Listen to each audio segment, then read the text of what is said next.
빛으로 오신 예수님 세 번째 시간, 찾아오신 하나님이라는 제목으로 하나님 말씀 함께 나누겠습니다. 어제 온라인 기사에 재미있는 화제가 되는 한 글을 보았습니다. 영국에 사는 어떤 부부에 관한 이야기였습니다. 이들에 관한 기사 제목이 무엇이었는가 하니 20억 복권 당첨되고도 택배일.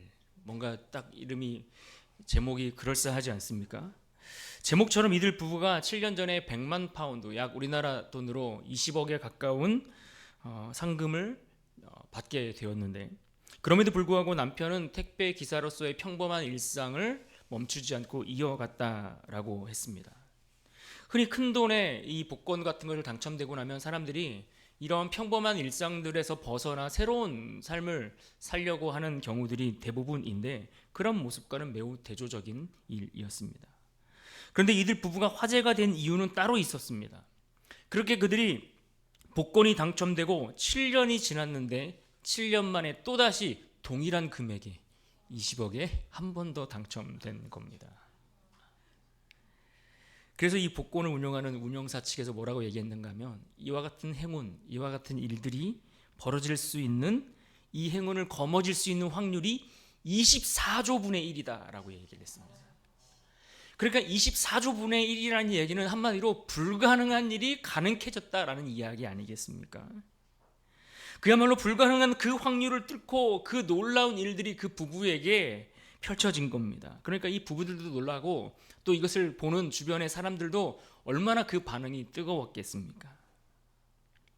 그런데 여러분, 만약 이들 부부와 같이 이 불가능할 것 같은 그야말로 그러한 확률, 말도 안 되는 그 확률을 깨고 이들 부부에게 있었던, 그 어떤 다른 그런 기적과 같은 일이 오늘 우리에게 펼쳐진다면 우리는 어떤 기분이 들까요?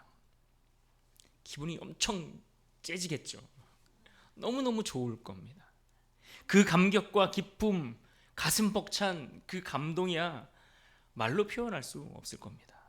그런데 여러분, 오늘 말씀에서 성경은 우리의 인생에 이런 말도 안 되는 기적과 같은 일, 불가능한 일이 우리에게 일어났다라고 성경은 말씀해 주고 있습니다. 어떤 기적입니까? 우리 주님이 우리에게 찾아오신 일입니다. 우리 주님이 나에게 찾아오셔서 나를 만나주신 그 사건이야말로 그 어떤 확률적인 계산으로도 불가능한, 말도 안 되는 기적과 같은 일들이 오늘 우리의 삶에 펼쳐진 일이다 라는 이야기를 해주고 있는 겁니다. 세상의 수많은 인생 중에 내가 주님을 만난 겁니다. 왜? 주님이 무엇 때문에 나를 찾아오셨을까요? 인류 중에 내가 주님을 만날 수 있는 그 확률을 따져본다면 어느 정도 될까요? 우리는 그 얼마의 확률을 뚫고 주님을 만나게 된 것입니까? 아마 어떤 수치를 나타내는 확률로 계산하는 일 그 자체가 불가능할 겁니다. 하나님이신 그분이 피조물에 불과한 나를 찾아오셔서 만나주셨기 때문입니다. 나와 같이 허물 많고 죄 많고 실수투성이인, 모자른 것, 부족한 것이 너무나 많은 나와 같은 인생을 이 천지 만물의 주인 되시고 이것을 말씀으로 창조하신 그 하나님이 내게 찾아오셔서 나를 만나주셨다라는 것은 그야말로 기적이 아닐 수 없는 겁니다. 그런 말도 안 되는 일이 우리에게 벌어졌습니다. 주님을 만날 그 확률은 세상 그 어떤 확률로도, 어떤 계산으로도 불가능하기에 어떻게 하셨습니까? 주님이 직접 그 불가능을 뚫고 이 자리에 오신 겁니다. 우리의 노력과 애씀으로 그 확률을 찾아낼 수 있는 그 모든 가능성이 없으니까 우리 하나님이 친히 그 불가능을 뚫고 우리 가운데 오셔서 나를 찾아, 나를 만나 주신 겁니다. 그러니 이 기적이 얼마나 기적입니까? 얼마나 놀라운 일입니까? 우리가 하루에 평균 250번 정도를 스마트폰으로 검색을 하는 활동들을 한다라는 조사가 있었습니다. 우리가 아무리 많은 검색을 하고 찾고 또 뒤지고 뒤져도 내가 검색하고 찾고 노력해서 주님을 만나고 주님을 발견하는 일은 불가능한 일입니다. 내 힘으로 그분께 도무지 도달할 수도 없고 그분을 찾아갈 수도 없습니다. 우리가 흔히 성탄절을 앞에 두고 내가 하나님을 오랫동안 기다리다가 그 기다림을 애타게 그 기다림의 시간을 보내다가 그렇게 주님을 만나게 되었다라고 생각하기 쉽지만, 사실 내가 기다려서 그 날이 온 것이 아니라, 내가 기다렸다는 것이 핵심이 아니라 성탄의 핵심은 그분이 나를 찾아오셨다, 이것이 핵심입니다. 내가 주님을 기다렸다는 것 이전에 주님이 그 불가능한 일들을 뚫고 내가 있는 이곳으로, 내가 살아가는 내 삶의 자리로 찾아오셨다, 이것이 핵심이라는 이야기입니다. 왜, 무엇 때문에 주님이 찾아오셔서 나를 만나 주신 걸까요? 오늘 말씀 속에서 우리는 나를 찾아오신 그분에 관한 이야기를 함께 나누려고 합니다. 오늘 본문의 무대는 여리고입니다. 여리고는 어떤 곳일까요? 이곳은 온난한 기후와 또 풍부한 수자원 덕분에 고대부터 대추야자, 또 향품, 또 향수의 원료가 되는 발삼류, 이런 것들의 생산지로 알려져 있는 아주 유명한 곳입니다. 그래서 여리고는 돈이 모이는 도시이죠.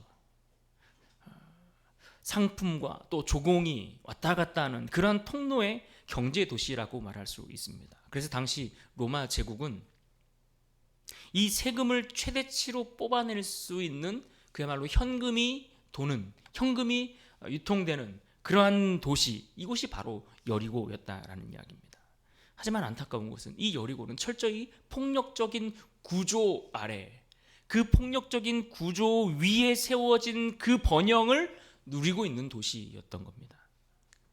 왜냐하면 이 로마가 세금을 거둘 때에 이 세금을 걷는 그 일을 위탁해서 징수하도록 했는데, 이 일을 맡았던 세리들이 정해진 그 세금 외에도 여기에 알선료를 붙이고 여기에 착취를 위한 수수료, 이런 여러 가지 항목들을 붙여서 그야말로 백성들의 삶을 완전히 짓누르는 그러한 일들을 벌였기 때문에 그렇습니다. 그리고 그 세리 조직의 가장 수장이 되는 그 정점에 앉아 있는 사람이 바로 세리장이고, 그 세리장이 오늘 본문에 기록되고 있는 삭개오라는 인물, 그가 바로 그 자리에서 있었던, 그래서 그 구조의 최고의 수혜자이자 가해자였던 겁니다. 그러므로 여러분, 여리고는 부와 통제, 불평등, 이 모든 것들이 다 집약된 경제 권력의 도시였고, 동시에 민족들에게 있어서는 공동체적인 증오와 상처가 아주 깊게 깔려 있었던 그런 도시가 바로 여리고였습니다. 마치 오늘 한국의 강남이나 혹은 판교, 테크노밸리 같은 곳에 돈이 모이고 또 여의도의 지표가 상승한다고 하지만 여전히 삶이 고단하고 우울과 불안의 지수가 넘쳐나는 급등함으로써 그로 인해 고통 가운데 있는 사람들이 넘쳐나는 오늘의 현대 도시들을 생각해 보면 될 것입니다. 정리해 보면 여리고는 어떤 곳입니까? 부와 권력과 착취와 쾌락과 소외와 상처, 이 모든 것들이 다 녹아져 있는 그러한 사회의 축소판이었다라는 것을 알 수 있습니다. 그러면 우리는 이제 여기서 한 질문을 던져볼 필요가 있습니다. 왜 예수님이 예루살렘으로 향하여 가시던 길에 이 여리고에 멈춰 서셨을까요? 그 이유는 너무나 단순합니다. 죄의 구조가 가장 단단해서 결코 뚫리지 않을 것 같은 곳이 바로 이 여리고였기 때문입니다. 돈의 논리, 경제의 논리, 이러한 것들이 가장 눈에 띄고 분명하게 보여지는 곳이 바로 이곳이었고, 또 사람에게 있어서 사람들을 인격적으로 대우하는 일들은 기대할 수 없는 곳, 그래서 언제나 사람들이 가장 밀려나고 관계는 늘 절망적으로 무너져가는 곳, 그곳이 바로 이곳 여리고였고, 그래서 이곳에 바로 은혜가 필요했기 때문입니다.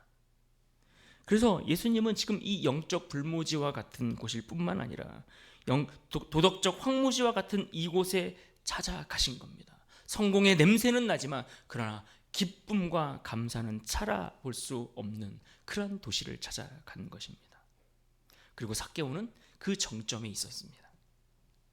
그는 경제적으로 승리자였습니다. 그러나 동시에 사회적으로 고립자였습니다. 왜요? 정서적으로 그는 실패했고 무너졌습니다. 많은 것들을 가졌고 높이 올라갔지만 그는 사람들과의 관계 속에서 철저히 멀어지고 소외당하는 자였던 겁니다. 어쩌면 삭개오는 오늘을 사는 현대인의 모습을 그대로 닮은 듯합니다. 아니, 그 자리를 갈망하는 우리의 모습을 그대로 보여주는 인물이라고도 말할 수 있습니다. 그러니까 이 삭개오의 이야기를 여러분 들으시면서 옛날 동화 이야기처럼 들을 것이 아니라 그가 고민하고 그가 괴로워하고 그가 고통 가운데 붙들고 있었던 그 문제는 다른 사람의 이야기가 아니라 오늘 우리의 이야기가 될 수 있다는 것을 우리가 기억하고 그런 관점으로 이 말씀들을 주목해 보셔야 합니다. 예수님은 그렇게 욕망이 최고조에 달하고 허무가 농축되는 그 자리에 멈춰 서셨습니다. 왜요? 죄의 사슬이 똘똘 뭉쳐있는 그 두꺼운 벽을 은혜로 뚫어야 했기 때문입니다. 그 단단한 사회 모순의 그 구조를 뒤집는 구원이 그곳에 또 오늘 우리가 살아가는 이곳에 필요했기 때문입니다. 그래서 오늘 본문의 문맥 속에서 보시면 이 예수님은 분명 예루살렘 성전을 향해서 올라가시던 길이었습니다. 그런데 그는 성전으로 직행하지 않으셨습니다. 성전으로 올라가시기 전에 바로 이 여리고를 먼저 향하셨습니다. 왜냐하면 성탄의 빛은 가장 어두운 그 어둠에 누적된 그곳을 뚫을 수 있는 강력한 힘이 그 성탄의 빛 가운데 있기 때문입니다. 오늘 성경은 삭개오를 누구라고 소개합니까? 세리장이라고 소개했습니다. 그러니까 이 세리장이라는 것은 그가 단순히 돈을 많이 번 사람이다라는 것을 이야기한다기보다는 그는 로마의 착취를 대행했던 관리였다라고 그렇게 이해하는 것이 더 옳을 겁니다. 이스라엘이라는 자기 민족, 자기 동족, 자기 백성들과의 관계를 스스로 파괴한 자입니다. 게다가 그는 사회적 성공을 위해서 윤리와 자기 영혼까지 갈아서 다 팔아버린 그런 인물이라고도 말할 수 있습니다. 그는 그렇게 높은 자리에 올랐습니다. 그러나 결국 관계에 있어서는 저 낮은 밑바닥 저지대로 떨어지고 말았습니다. 그런데 그가 오늘 말씀에 보면 그가 무엇인가를 향해 보고자 했다라는 표현이 반복되고 있습니다. 3절을 보시면 화면을 보시고 읽으실까요? 함께 읽어보겠습니다. 시작. 그가 예수께서 어떠한 사람인가 하여 보고자 하되. 또 4절에 보시면 이렇게 표현합니다. 앞으로 달려가서 보기 위하여. 무언가를 보고자 했다라는 겁니다. 여기서 보고자 했다라는 이 단어의 표현은 뭔가 의도적인 행동이 담겨 있는 뜻입니다. 단순한 구경을 위해서가 아니라 어떤 존재의 근거, 예수라는 분이 도대체 어떠한 분인지, 그분의 정체가 어떠한지, 그분의 존재에 대해서 내가 정말 알고 싶다라는 갈망이 그 안에 담겨 있는 의도적 행동이 바로 이 보고자라는 단어에 담겨 있는 겁니다. 그러니까 그의 궁금증은 단순한 호기심이 아니었습니다. 지금 자기가 삶에 처한 그 부재, 삶의 정체성을 잃어버리고 도대체 내가 뭔가 열심히 살기는 하고 그래서 내가 원하는 것을 이루고 높은 곳에 이르기는 했지만 많은 것을 가졌지만 여전히 내 삶의 이유와 내가 살아야 할 그 목적과 그 원인, 그 이유, 근거 이 모든 것들을 찾지 못해서 그야말로 위기 가운데 처해 있는 그러한 이 삭개오라는 인물의 처지와 형편, 그의 문제를 그대로 대변해 주고 있는 말씀입니다.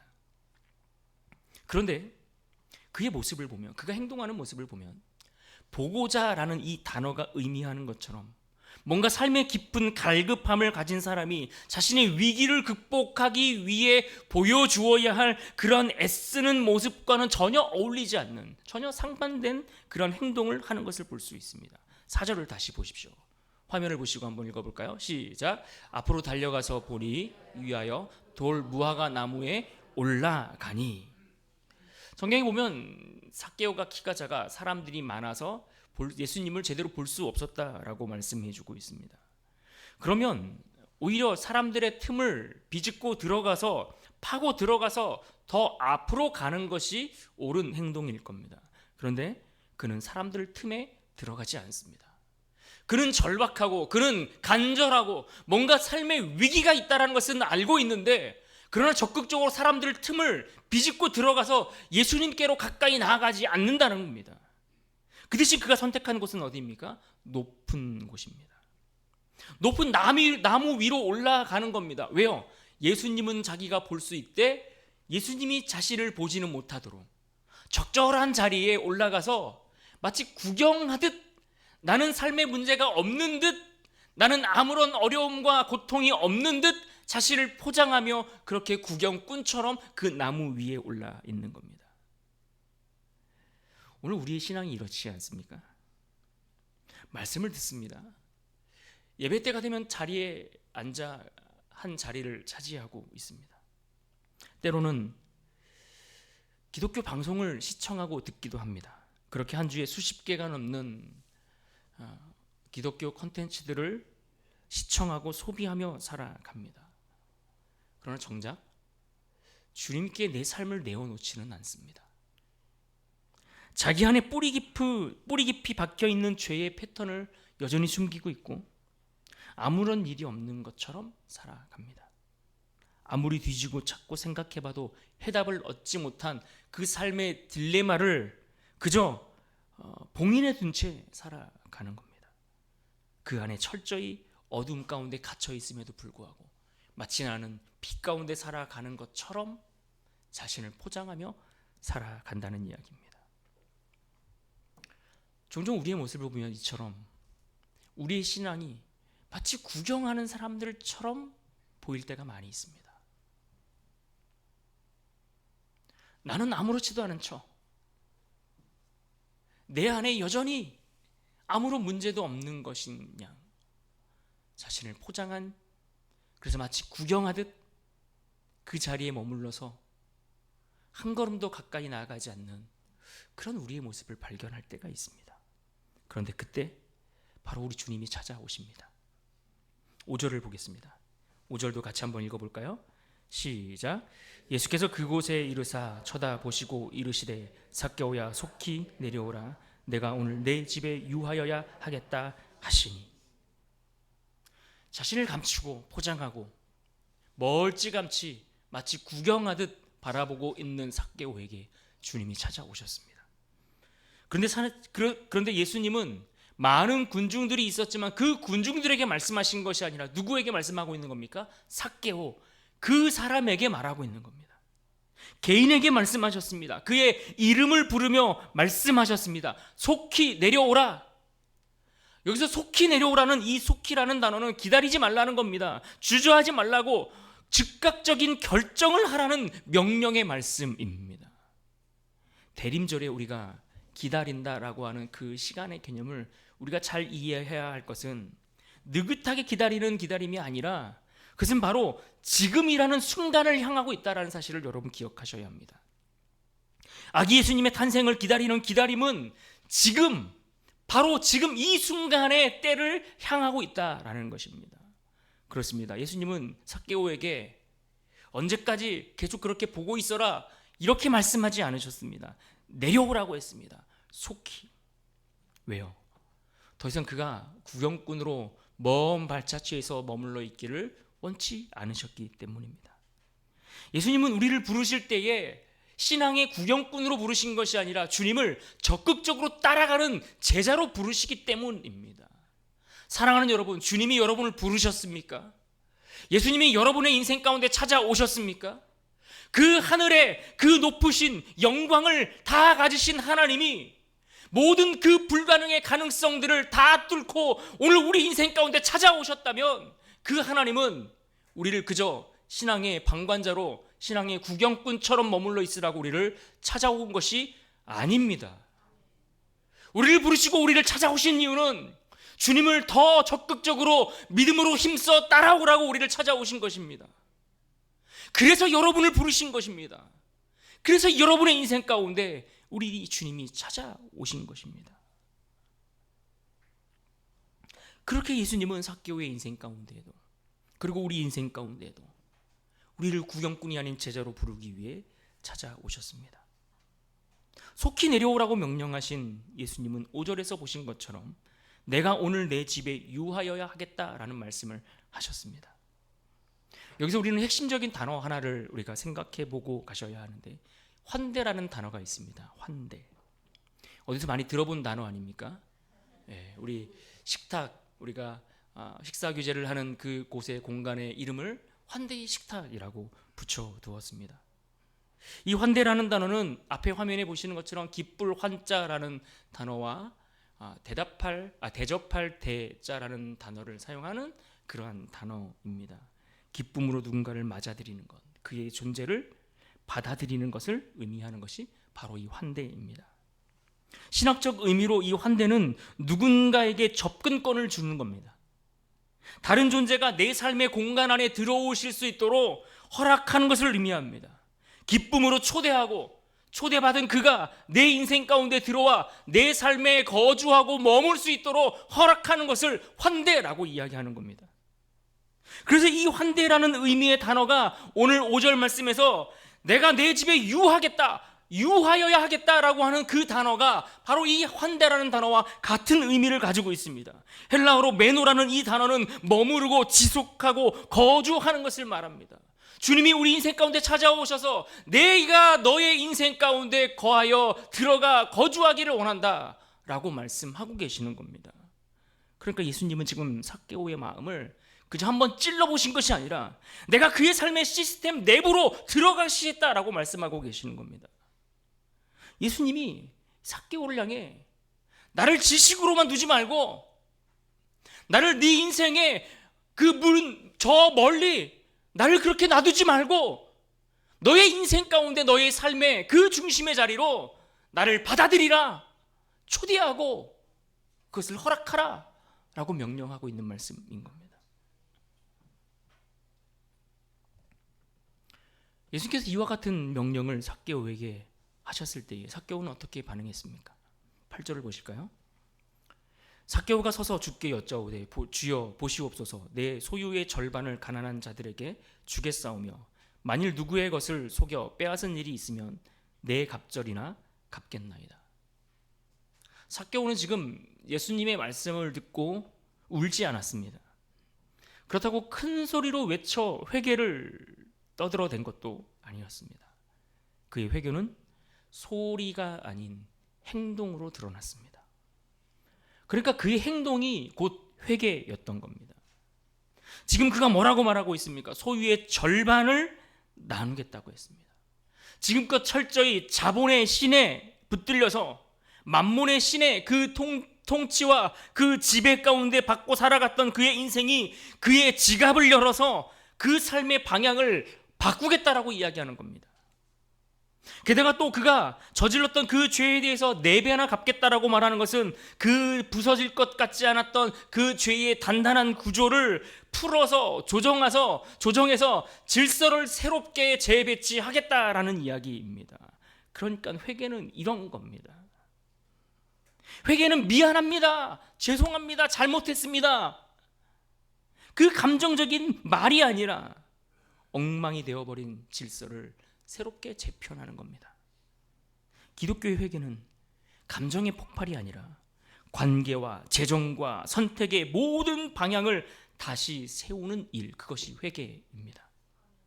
질서를 다시 세워가는 거예요. 하나님 없이 무질서하게 살아갔던 내 인생의 질서를 하나님 앞에 정돈하고 무엇이 먼저고 무엇이 그 다음이고 오른쪽에 있어야 할 것, 왼쪽에 있어야 할 것, 삶의 체계와 질서들을 다시 재편하는 작업, 이것이 바로 진짜 회개입니다. 사랑하는 여러분, 여러분은 회개하셨습니까? 사랑하는 주님이 우리 인생 가운데 찾아오셔서 이 땅 가운데 우리의 영혼 가운데 찾아오셔서 우리를 만나 주셨을 때에 내가 내 집에 유하여야 하겠다, 나를 너의 인생의 삶의 그 중심에 받아들이라 라고 말씀하셨을 때에 여러분 회개하셨습니까? 내가 진정한 회개를 했는가 하는 것을 확인해 보시려면 내 삶의 질서가 어떻게 달라졌는지, 무엇이 바뀌었는가를 점검해 보시면 됩니다. 돈을 쓰는 질서, 시간을 사용하는 질서, 내 삶의 우선순위가 무엇인가, 이런 것들을 각각 하나하나 잘 점검해보고 찾아보면 내가 한 그 회개가 진짜 회개였는지 아니면 일시적인 감정의 폭발이었는지를 우리는 구분해 볼 수 있는 겁니다. 여러분 진짜 회개하셨습니까? 여러분의 삶의 질서가 다시 세워지고 있습니까? 그 질서를 세우기 위해 여러분의 삶을 송두리째 다 뒤집어서 새롭게 하나하나 하나님의 질서를 따라 정돈해 가고 계신가요? 바라건대 여러분의 인생이 그와 같은 하나님의 질서로 새롭게 재편되는 놀라운 역사가 있기를 주님의 이름으로 축복합니다. 이제 우리는 예수님께서 이 삭개오를 향하여 선언하셨던 마지막 말씀에 주목해야 합니다. 예수님은 이렇게 말합니다. 9절 말씀 우리 한 목소리로 읽습니다. 시작. 예수께서 이르시되 오늘 구원이 이 집에 이르렀으니 이 사람도 아브라함의 자손이미로다. 아멘. 오늘이라고 말씀하셨습니다. 언젠가가 아니라 오늘입니다. 또 이 집이라고 말한 것은 구원이 추상적인 개념이 아니라 우리의 삶, 내 생활의 공간, 그곳에도 구원이 임해야 한다. 내 삶의 모든 영역 가운데 하나님의 구원이 임하는 것이다 라는 것을 우리에게 가르쳐주고 있는 겁니다. 여러분, 신앙은 예배당 안에서만 유효한 것이 아닙니다. 여러분이 이 자리에 나와서 예배하는 이 시간만 여러분 신앙이 유효하고 작동하고 적용되는 것이 아니라는 이야기입니다. 여러분의 가정에서, 여러분이 만나는 모든 사람들과의 그 관계 속에서, 그리고 내 재정의 장부에서, 내가 추구하는 인생관 속에서, 결혼 생활의 방향 속에서, 자녀들의 문제 속에서, 내가 늘 우울해하는 혼자 거하는 그 방 한가운데에서 여전히 신앙은, 우리의 믿음은 유효해야 합니다. 구원은 나의 삶 전체, 내 삶의 모든 영역 가운데 침투하는 가장 강력한 빛과 같기 때문입니다. 빛이 비추어질 때 어둠이 떠나가고 물러나는 것처럼 이 땅에 오신 예수님은 빛으로 오셨습니다. 우리를 찾아오신 그 하나님은 우리 인생의 모든 영역을 환히 비추기 위해 우리를 그 불가능한 확률을 뚫고 찾아오신 것입니다. 그렇습니다. 예수님은 찾으시는 하나님입니다. 구원은 하나님이 우리를 찾고 발견하신 사건입니다. 그래서 성탄은 하나님이 우리에게 찾아오신, 우리의 인생을 발견하고 방문해 주신 정말 놀라운 사건이 아닐 수 없습니다. 그래서 10절은 이렇게 말합니다. 인자가 온 것은 잃어버린 자를 찾아 구원하려 함이니라. 지난 25년 한 해를 보내시면서 여러분은 무엇을 잃어버리셨습니까? 인생이 힘겨워 감정까지 다 소진해 버리신 것은 아닌가요? 관계가 침식되고 영적인 피로가 몰려오고 경제적으로는 긴축 상황이 계속되고 가족 안에 있는 그 공간에 균열이 생기고 정서적으로 고립된 그런 상태에 머물러 있는 것은 아닙니까? 기쁨을 잃어버린 사람, 삶의 집중력을 잃어버린 사람, 믿음의 감각을 잃어버린 사람, 신앙의 동력을 잃어버린 사람, 가족과의 대화를 잃어버리고 상처를 입은 자녀들의 방과 노쇠해가는 부모들과, 그리고 잃어버린 우리의 기도와, 그리고 방향을 잃고 헤매는 우리의 삶의 모든 영역들까지 그곳에 우리 주님이 찾아오십니다. 자기를 찾아오신 예수님께 삭개오가 했던 것은 단순한 초대가 아니었습니다. 자신의 삶의 영토를, 자신의 삶의 주권을 그분께 내어드렸습니다. 내가 주인이 되어서 살던 그 삶의 모든 영역의 주권을 하나님께 이양한 것입니다. 그가 내 삶을 다스리시도록, 내 삶의 모든 영역을 내 맘대로 재편해가는 것이 아니라 하나님의 뜻대로 그것이 이어져 갈 수 있도록 그 모든 주권을 하나님 손에 맡겨드리는 일이었습니다. 그러므로 나를 찾아오신 그 예수님 앞에 우리도 그와 같이 환대하며 맞아드려야 하지 않을까요? 나의 감정, 중독, 상처, 아픔, 그것이 무엇이든 간에 나의 숨겨진 방을 주님께 열어드리십시오. 우리의 재정과 소비 습관까지 하나님 앞에 정직하게 열어드리셔야 합니다. 우리의 가정 안에 말씀이 그저 장식이 아니라 그 말씀이 정말 살아있는 하나님의 말씀이 되도록 중심으로 그 말씀을 옮겨 오셔야 합니다. 삭개오가 자신의 깨진 관계를 돌려드렸던 것처럼 무너진 관계가 있다면 내가 먼저 손을 내밀고 용서를 구해 보십시오. 그러므로 대림절, 성탄은 우리가 예수님을 찾는 사건이 아니라 그분이 우리를 찾아오신 사건입니다. 하나님이 우리를 찾아오셨습니다. 나를 찾아오신 날입니다. 그리고 그 주님이 나를 찾아오셨다면 우리는 마땅히 이렇게 답을 해야 할 것입니다. 주님, 제가 내려오겠습니다. 주님, 제 마음의 문을 열겠습니다. 주님, 내 삶에 거주해 주시옵소서. 이 고백을 올려드릴 때에 예수님의 이 선언이 오늘 우리에게 선포될 것입니다. 오늘 구원이 이 집에 이르렀다.